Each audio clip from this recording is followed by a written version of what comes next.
Hello, Minitab and garden enthusiasts.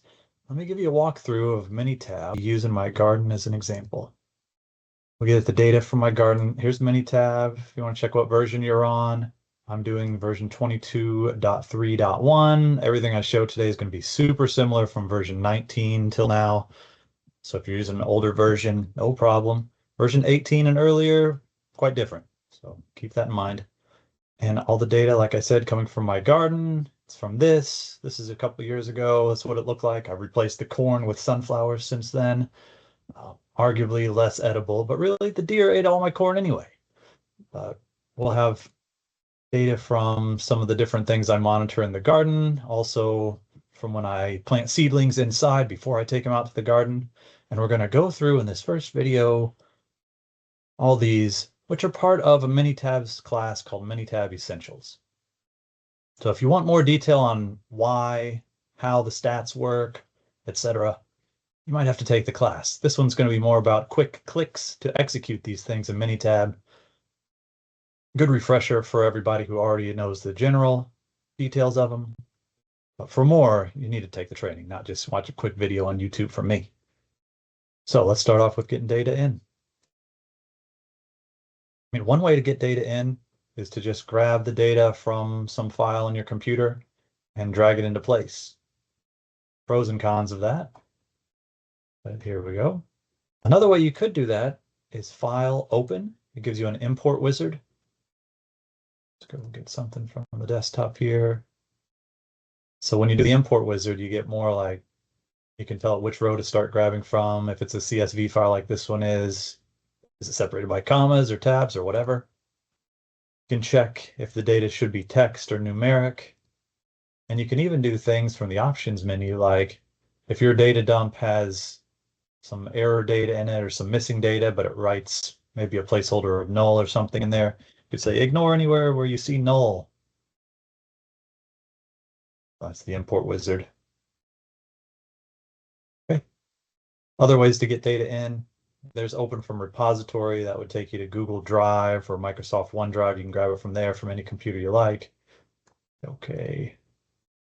Another way, the ODBC query, Open Database Connectivity, works for access files. Also, you can grab subsets of an Excel file in here.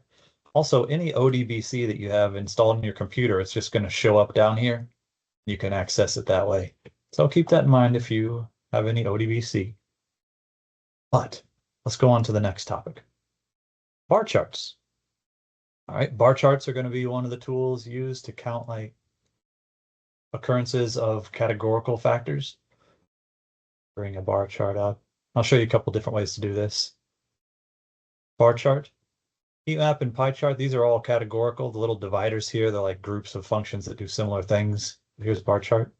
You can do simple, clustered, or stacked. Do a simple one real quick. Plant name, planter name. Yeah, there's a couple. So I could have done that with just one. I meant to, in fact, do it only for plant name, but I accidentally grabbed planter 2. That's why you see the second one here. There's your bar chart. If you close something, it still shows up over here in the navigator on the left side. What's next? Histograms, or for continuous data. We wanted to see a histogram of days to germinate. This column here. You go graph histogram up here in the top section. And you could put a curve to it or not. Germination. Days to germinate. There's your histogram. Boxplots. Boxplot you could do on just a single continuous variable, but I really like boxplots when you have a categorical variable to divide up the variation. Let me see if I could think one up for you here. We could do germination date by plant name, graph, boxplot with groups. The graph variable, germination date. Categorical variable I want to divide the variation amongst, in this case, plant name. And you could do multiple here. We'll just do this simple one. All right, cabbage germinates super quick.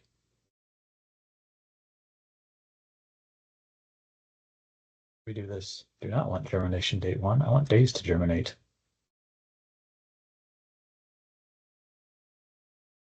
There we go. Cabbage. Median, 3.5 days to germinate. Tomatillo. For whatever reason, median date is higher, all the way up to 12 days, almost a couple weeks to germinate that. But some of them took all the way up to, was that 18 is the max there? One came out after just a week. A lot of variation in tomatillo germinating last time I gave that a try. Eggplant, cherry tomatoes, somewhere in the middle. You can see the rest.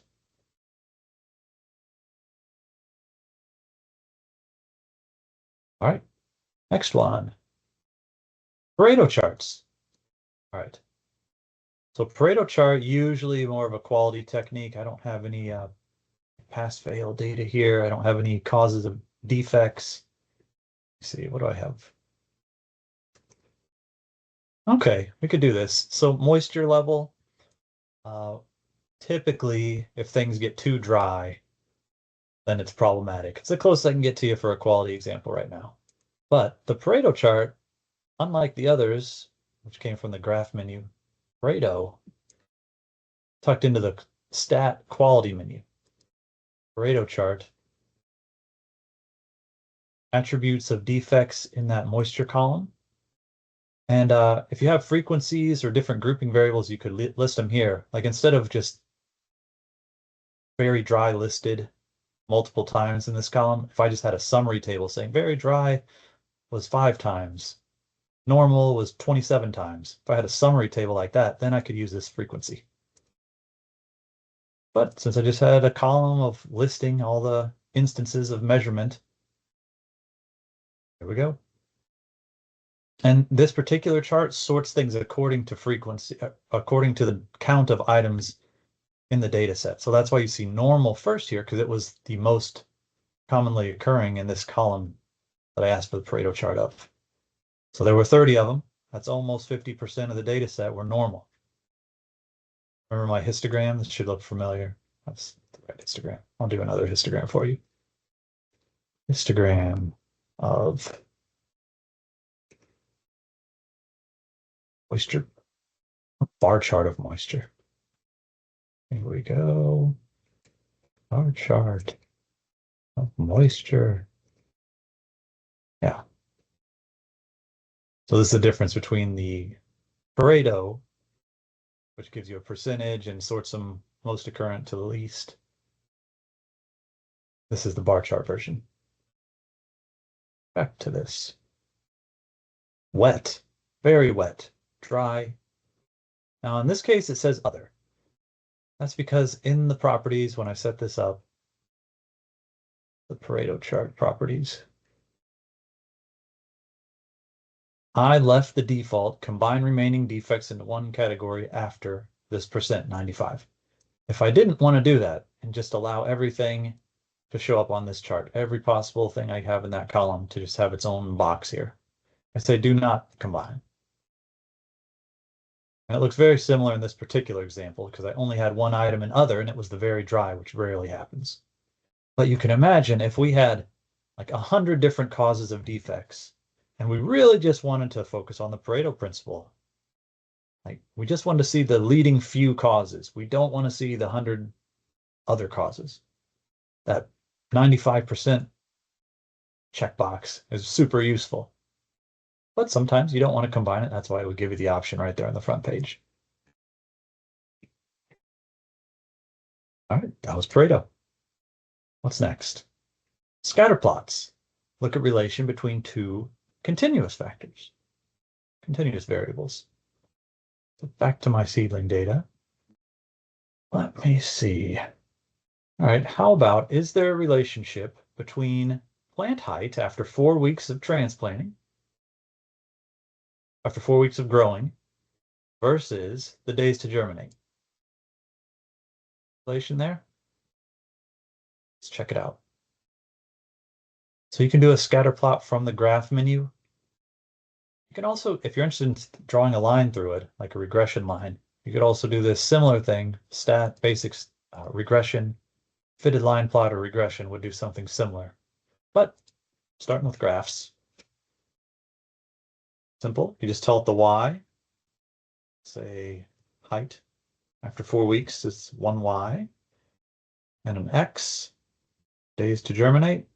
Any relation there? Just eyeballing it, it does not look like a very high correlation. I'm going to do that same thing, but do it with a fit line to it. Like I said, you could do it with a regression fit right here, do that same exact setup.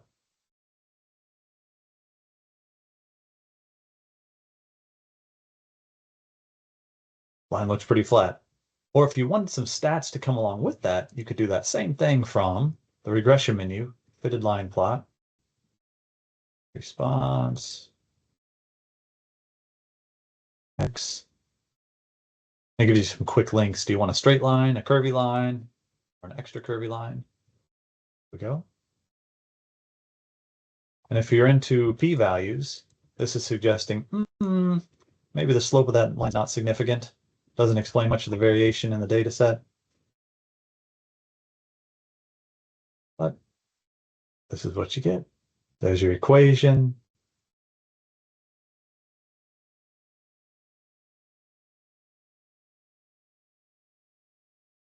All right, great.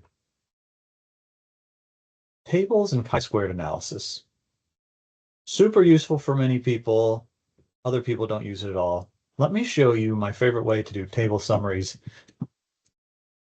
currently. Now, this might have come out in version 21 or 22. At least it was we keep improving this thing called Graph Builder. It's at the very top of the graph menu. And check one thing here again. Tables.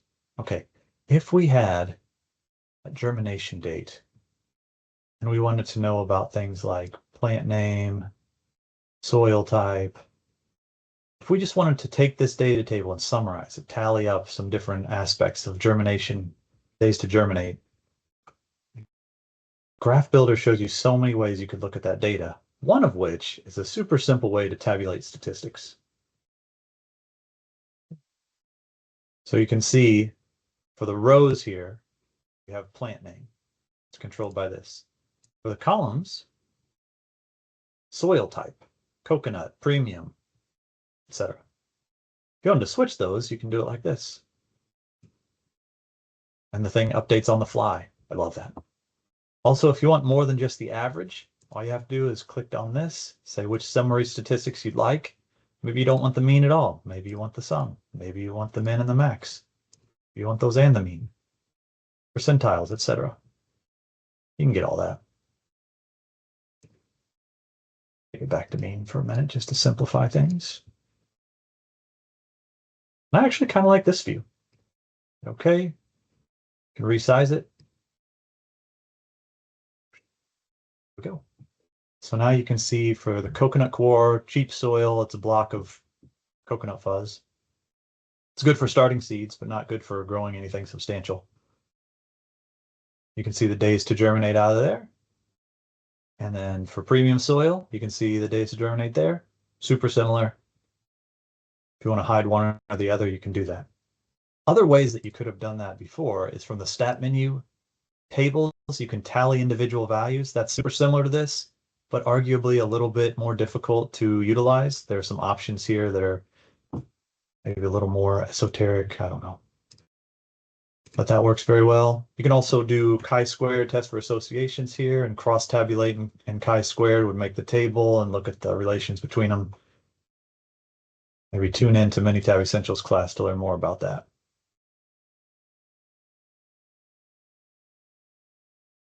The rest of these are all hypothesis tests. And then we get into including power and sample size, like how many samples should you grab. Simple regression, one-way ANOVA, and multiple ANOVA. So let's keep going. Here we go. Let's do a quick t-test. All right, so for a t-test, we need to be able to compare let's say one column of numerical data versus another. So like, if we wanted to compare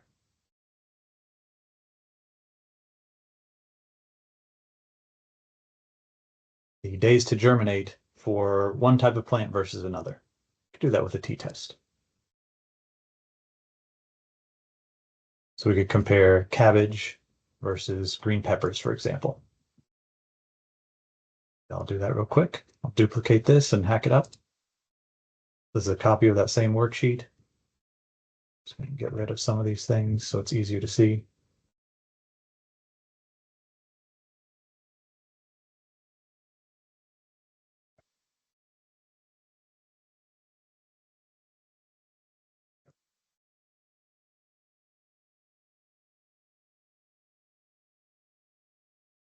I'll just tuck those away for now. All right. So if you really had that simple question, like we have data from all this, but let's pretend that we just had data from cabbage versus green peppers. We could have a cabbage column, grab those, and green pepper.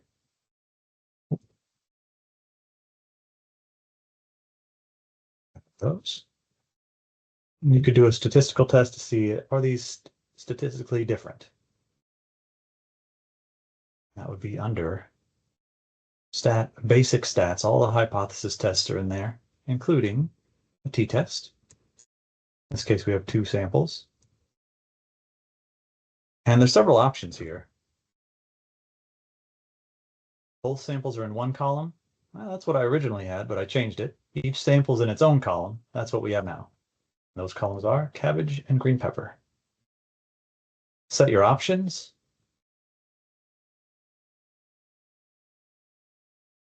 See if you want any graphs. For graphs, by the way, I typically, if it's less than 20 data points, I like to see every single value. If it's more than that, I like a summary in the box plot.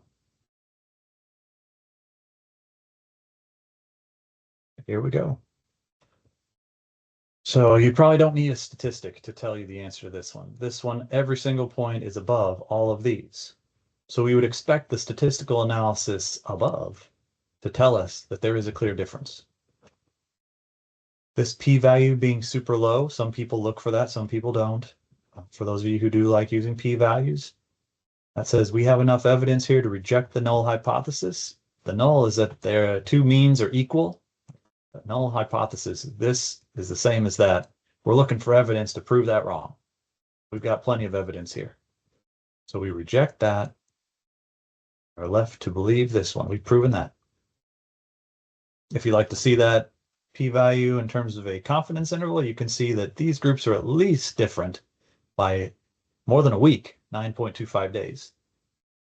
And if you apply a confidence interval with the variation and sample size of this data collection to that, say it's somewhere between 11 and 7 days difference, 95% of the time. 95% confidence interval is that. The simplest look, without any statistics other than averaging the data points, is that cabbage took 3.5 days on average. Green peppers took 12.75 days on average. This is the variation. So that's your first intro to a hypothesis test. Graphical analysis and statistical analysis included. You can do a t-test that's paired. You can do it individual. You can do one group of data versus a single number rather than 2 groups of data like I just did. Those are t-tests. We're always looking at the mean there. Proportions test could be super similar, except you're not looking for the mean anymore, or you're not looking at continuous data like this. We're looking at proportions. Proportions tests have been hard for me to get out of my garden, so I'll just make one up with you.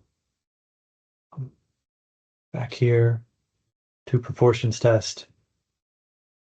And in this case, I'll use summarized data. Like you don't always need a data table to do tests in Minitab. You can just enter in a summary. Like let's say we have, this kind of violates a statistical rule. You might have to take the class to know what I'm talking about there. But here's an example. Like if we wanted to know if sample 1 was a tomato plant on the left side of the garden where it's super sunny, and sample 2 is a tomato plant on the right side of the garden. And we have, it appears like we have many more tomatoes that are red here at this point in the growing season. I'm doing this video in August 2025. On this, it looks like they're mostly still green tomatoes. And I'm just wondering, is that really a difference, or are my eyes just playing tricks on me because these are like the red tomatoes, they really stand out? Are they really different? Not every single tomato on these bushes are totally independent. Some growing on the same subvine. I feel like they're very strongly correlated. So it's not a great example of a proportions test if you want to get down into the details. But if on that plant to the left, we have number of events, that's the red tomatoes. We have like 15 out of 30 are red, like half of them are red. And then over here on the other side of the garden, if we have like 5 out of 25, like is that statistically different? Like, let's see. You can see in this case, both tests that were run here do have a low p-value. Number we're looking for here is less than 0.05, and then we reject the null hypothesis. 50% versus 20%. Yeah. Confidence interval says, since the first two I've done showed that we rejected the null, I'm going to fudge the data a little bit and show you one where they aren't statistically different. Let's see if 10 out of 30 versus 5 out of 25. Let's see what that would have done. So a third versus a fifth. Yeah, okay. So I'll check this out. If we had 5 out of 30 versus, sorry, 5 out of 25 versus 10 out of 30, the confidence interval for that difference, like, yeah, we got the difference. That's just when you subtract these two. Got the difference. It's 0.13. Thank you. But the confidence interval, like trying to show like the future of all the future plants we plant on the left and the right side of the garden. Negative 0.09 to positive 0.36. Notice that 0 is included there, which would mean no difference. And if no difference is included in the confidence interval, then that's going to lead to this thing being believable. The null hypothesis is that there is no difference. Also, the p-value is going to show that too. Remember I said this has to be less than 0.05 before we would reject that? Well, neither one of these, the normal approximation, which I used to always use, or Fisher exact, which is a new thing that I believe was added recently. Neither of those are below 0.05. So we didn't prove they're the same, but we did not have evidence to say they're different. Keep that in mind too. When you do these, when you use p-values, just because you have a high p-value, it does not mean that the two groups are the same. It doesn't mean that you prove the null hypothesis. All it means is you didn't have evidence to reject it. So watch out. Here I would say, don't get carried away, Jim. The right side of the garden is not to be scrapped. It's doing fine. All right, next. Equal variances. Show that real quick. Basic stats. So you can compare variances here as well. I think this will probably prove, if I do cabbage versus green peppers again, it'll probably prove, I don't know, we'll see.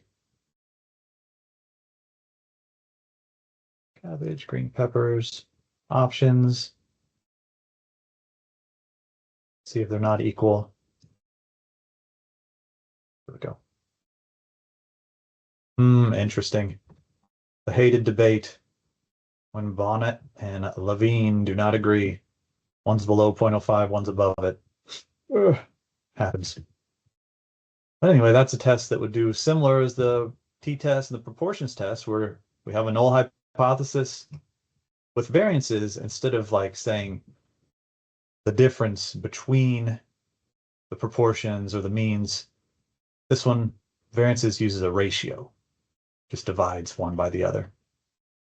So if they were the same, right, if sigma cabbage divided by sigma green pepper, if those were both the same standard deviation, then that would equal 1, right? That's why this is formatted that way. Notice the ratio is way down 0.38. It's much lower than 1. And these guys are disagreeing if that's a statistical difference or not. You can see that graphically in this particular test. Now remember, this is not about the mean at all. This graph at the bottom is a box plot, and that does show like the median, and it shows the spread, but we're really just, for this variances test, we're just comparing the variation, like the size of the boxes. So these charts above, they're talking about variation. A lot of people will use this test as a precursor to some other tests. Like ANOVA will ask, should we assume the variances are equal or not? This test is used for that sometimes. Power and sample size, let me show you that. Super important. Most people never use it, which is sad.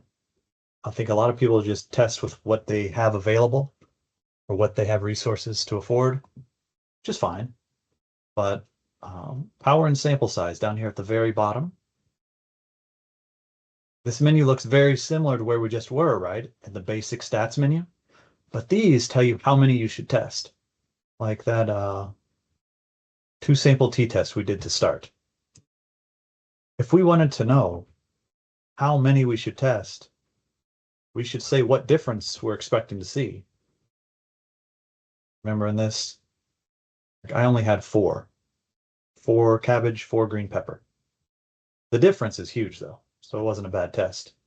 But if I was expecting to see just a difference of like from 3 to 5, difference of 2, instead of this difference of almost 10, with statistical power of 0.8, maybe up to 0.9, you could ask for multiple power values here, statistical power.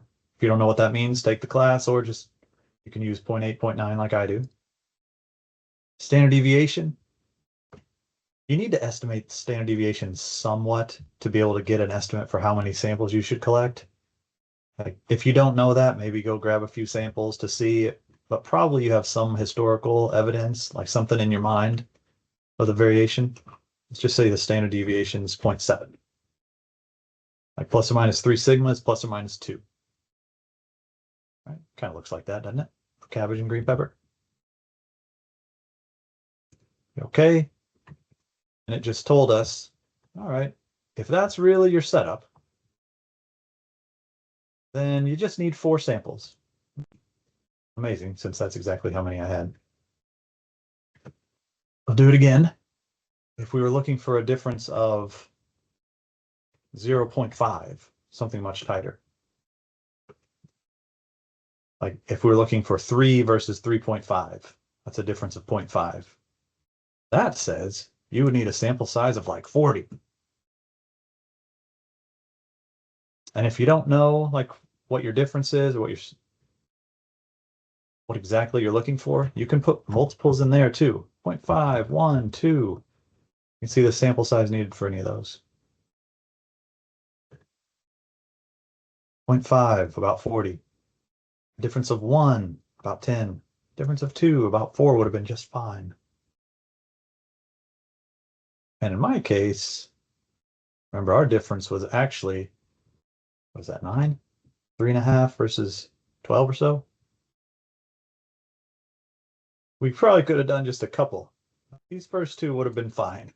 You would have seen the difference. So that's power and sample size. You can do that for any test. One more way you can use it. A lot of people actually do not use it to determine the sample size. They use it to see what the minimum detectable difference is. So check this out. Do that same thing for the 2-sample t-test. But this time we'll leave the difference blank. We'll say we have a sample of 4. So now it'll tell us, all right, if you have a data set of 4 of each, you want to know what the minimum difference is you can detect between those. before you believe it's a statistically significant difference, that difference is 1.6 to 1.9. So as long as if you do your study, you see a difference more than that, you can believe it. MDE, minimal detectable difference. All right, what's next? There are a bunch of other tests here. I want to mention one more just before we leave it. At the very bottom here, like we did basic stats, we did power and sample size. Right above that, equivalence tests. Another form of hypothesis test. This one actually intends to prove two things are equal instead of different. Everything else we've shown prove things are different. This one, trying to prove things are the same. Take the class if you want to know more about that. Figure it out on your own in whatever way you like. Also, normality test is here in basic stats. An outliers test.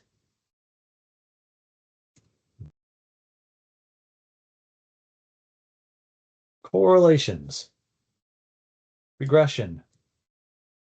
Actually, I already showed you regression when I did the scatter plot, didn't I? Probably shouldn't have done that so early, but oh well. Correlation though, regression, ANOVA. Where was that regression analysis? There we go. Yeah, remember that? So another thing that we typically show people before we go teaching them how to make equations out of things is maybe just check if things are correlated. And I did that from the seedling 1 data set. So let me go back to that. We were doing height at week 4 versus days to germinate. That's right. So instead of jumping right to regression, one thing people do are correlations. Matrix plot is a good way to do multiple correlations at one time.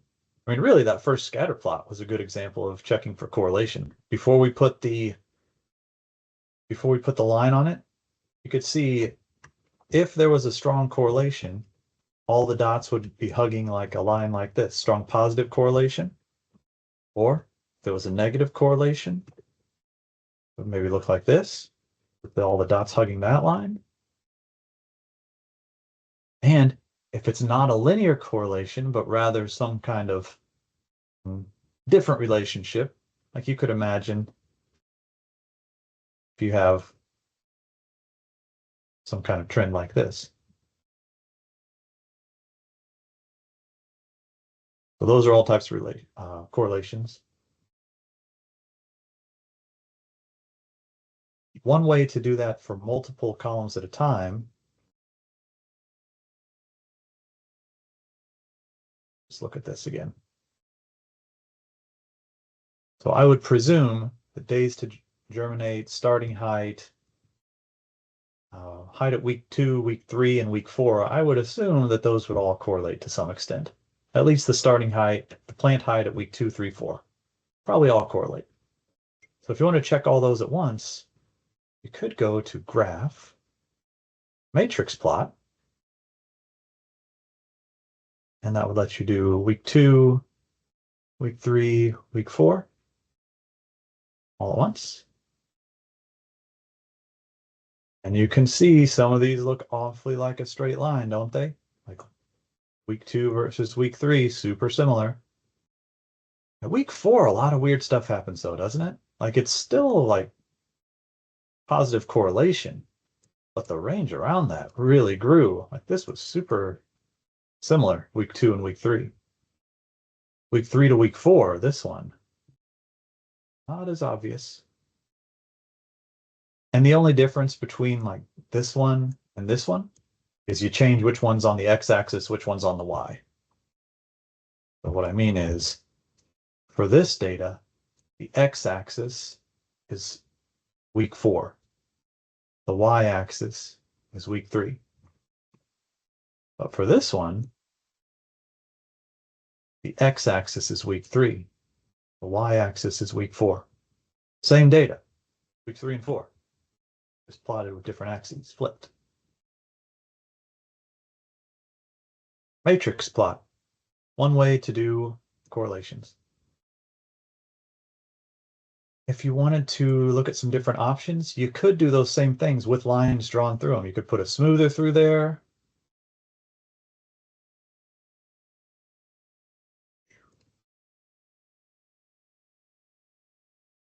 Some people like that, some people don't. I suppose I'm one maybe does not as much. I like to draw my own lines. But to each their own.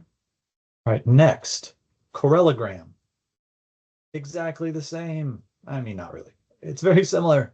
It's like instead of showing the points, we're going to color code it. Here we go. Same intent. That's what I should have said.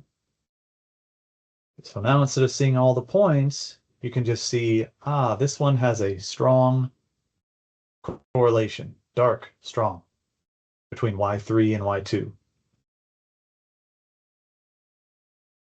These two, Y4 versus Y2 or Y3, those are both light gray, almost no correlation. Well, less than 0.5. That's correlogram.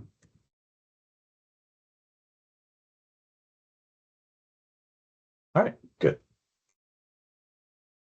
Then you could go from there, add the line on them, put an equation to that line. That's regression.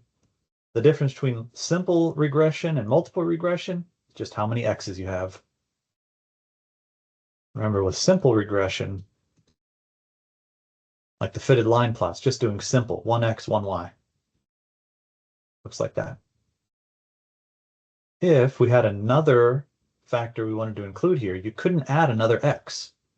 For that, you'd have to go to Stat Regression, this submenu. Then there's a ton of options here. You can take the class to learn more about them. You can fit a model with multiple x's to a y or multiple y's. And then you could predict from that. You could make interaction plots. Once you run the model, all these grayed out things become available. You can even do a response optimizer, which would tell you exactly how to set the x's to get a target y. See if that's applicable here. We'll do height as a function of plant and soil. So there's my equation for plant height as a function of plant and soil.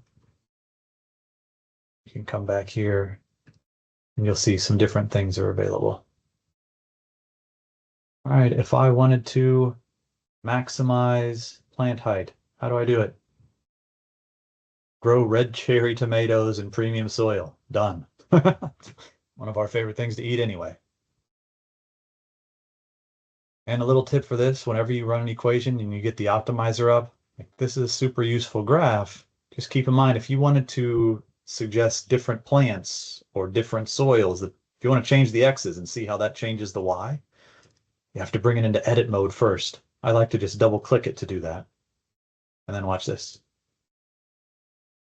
You can change it to coconut and you can see the height changes. Premium soil, height of 101 millimeters. Cheaper coconut core, only 63 millimeters, much shorter. Huge signal there. If you want to know that not just for red cherries, but others, you can see this one. The green peppers, super sensitive to soil. Look at this. Green pepper, 16 millimeters, baby green pepper stem. Versus premium soil, up to 53. I feel like I could translate that. That's 2 inches tall, 53 millimeters. That looks good. This looks terrible. And if you wanted to like print that to your main screen, there's a button in the top left that says predict. You hit that, and then it shows up right here. Green pepper premium soil is going to be 53. If you wanted to understand variation around that, like 53 millimeters, they won't all be 53 in the future. The average should be somewhere between 45 and 61. If you include the individual plant variation, you should see plants somewhere between 36 and 70 in the future if we do that. Interesting, right? So there's regression. What else? ANOVA? All right, ANOVA is a little different. We're still going to fit models to data with ANOVA. And like simple regression versus one-way ANOVA is kind of comparable. We're not making an equation, perhaps. With regression, we make an equation. With ANOVA, we're using equations to see which input factors drive variation. I'll show you what I mean. Close that. Stat, ANOVA, one-way ANOVA. Look at this, another one response, one factor. Let's do height versus plant name.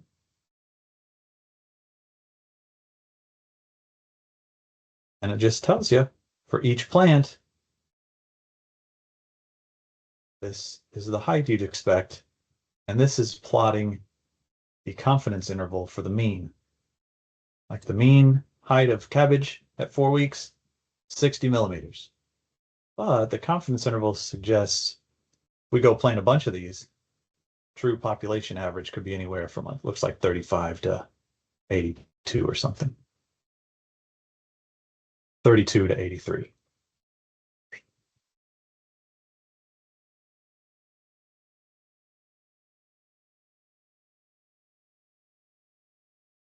The p-value here, this is actually suggesting maybe plant is not super significant. Maybe there is no statistical difference between these, which kind of makes sense because look, all these confidence intervals overlap. In the top of this one, the lowest mean does go into the bottom of the highest one, right? So there's overlap between all these confidence intervals, which means all their means could be the same. So for all these plants that I chose, after 4 weeks, they're all about the same height. Somewhere between 20 and 100 or so millimeters. A lot of variation there is all. All right, now, what if, let me show you one thing you might not have seen even there in the one-way ANOVA. Do you remember when we were doing t-tests back here in basic stats? We did a 2T, we looked at means, but we did it for just cabbage and green pepper. T-test, even that 2T, it's only going to be good for 2 variables at a time, 2 categories that we're comparing. The difference for a one-way ANOVA is, as long as you're measuring that same thing, you can do as many as you want. Like these are all just different indicators in the column called plant name. More than 2, that's why we had to use ANOVA instead of a t-test. Now, if we had a totally different factor we wanted to bring in, like not just plant name, but also soil type, then we could do it like this. Stat, ANOVA. Can't use one-way ANOVA anymore if we want to do both plant name and soil. We want to soil type, how much variation is being driven by soil type, and how much variation is being driven by plant. For that, ANOVA. I like general linear model. Some people like other things in the top here. This one, you can do anything you want with it. Fit a general linear model. So another way to do ANOVA. Do as many Y's, as many X's, categorical or continuous as you want. It's very robust, flexible, general linear model. But if we do, please Minitab, tell me about week 4 plant height. Trying to explain variation by plant and by soil type. What can you tell me? Tells me soil type. P-value is very tiny. Let's see if I can increase the decimal places here to see just how. Oh yeah, you need like 7 decimal places to get to the end of the zeros and the p-value for soil type. And once we remove the variation caused by soil type, now plant variation does look significant. Remember that was insignificant when all we did was show this. I just switched tabs back to the one-way ANOVA. Okay, remember we had 6 degrees of freedom for plant type. 1, 2, 3, 4, 5, 6, 7. 7 plants gets you that row right here.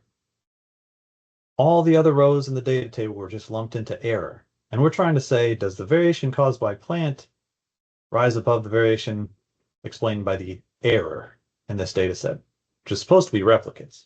It wasn't, because I had a bunch of different soil types in here, 2 different soil types, causing a lot of variation. So that's what misled us to think plants had no difference, because there was variation explained by some other lurking variable. So with the general linear model, we took out of the error, we took the variation caused by soil type. And it's huge. And that let plant name stand above the remaining error. There's probably some other errors in here that we could describe, like planter name is not one of them, block name is not one of them. Maybe column and row number in the tray that I was planting them in. Maybe that's what's left in error now. But I don't think those actually matter. So I'm happy to call those like more like pure replicates.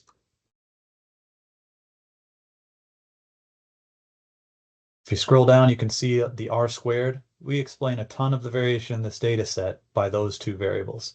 I mean, R squared in the 90s, it's rare to see it that high. That's like, oh, that's good. I mean, it all depends, but generally that's pretty high.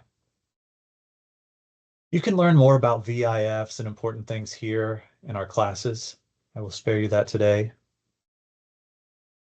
You can bring up some graphs about this too. We already did a lot of graphs about this earlier, but just from the ANOVA menu, you could look for, to check your statistical assumptions, you could look for 4 and 1 plots. You can see, are the errors normal? Yeah, it looks pretty normal. Is it random? Yeah, it looks pretty random. You could also have done that variances test before this. Let me see what I can see. I mean, there's so many. This is why you take the class, because there's so many things you could do. You need to learn a lot before you understand them, though. Are they fixed or nested? Fixed or random, I'm sorry. Are any of the factors nested within each other? Modeling, is it just the main effects that matter? Or would you like some interactions in there? Options about the statistics we're asking for. Coding stepwise, that would let you throw out insignificant terms if you wanted to use stepwise modeling. Results, that's what you asked for in the statistical output. If you turn on expanded tables, it would give you like percent variation and things like that. And storage, if you wanted to like store the prediction in the data table here, you could just click on fits. If you want to store the residuals, do your own graphs instead of this graph. You could do that. So much you could do. Okay, hit okay. Yeah, so now you can see, a lot of my friends used to ask for this kind of a cheater method to see percent variation. I mean, you should really know how the math is done before you go using output from even Minitab, even though you can trust Minitab. It says, yeah, most of the variation, 60% or so, comes from soil type. I mean, probably the way I said that is slightly wrong, but that's what the average manager is going to think if you show them this.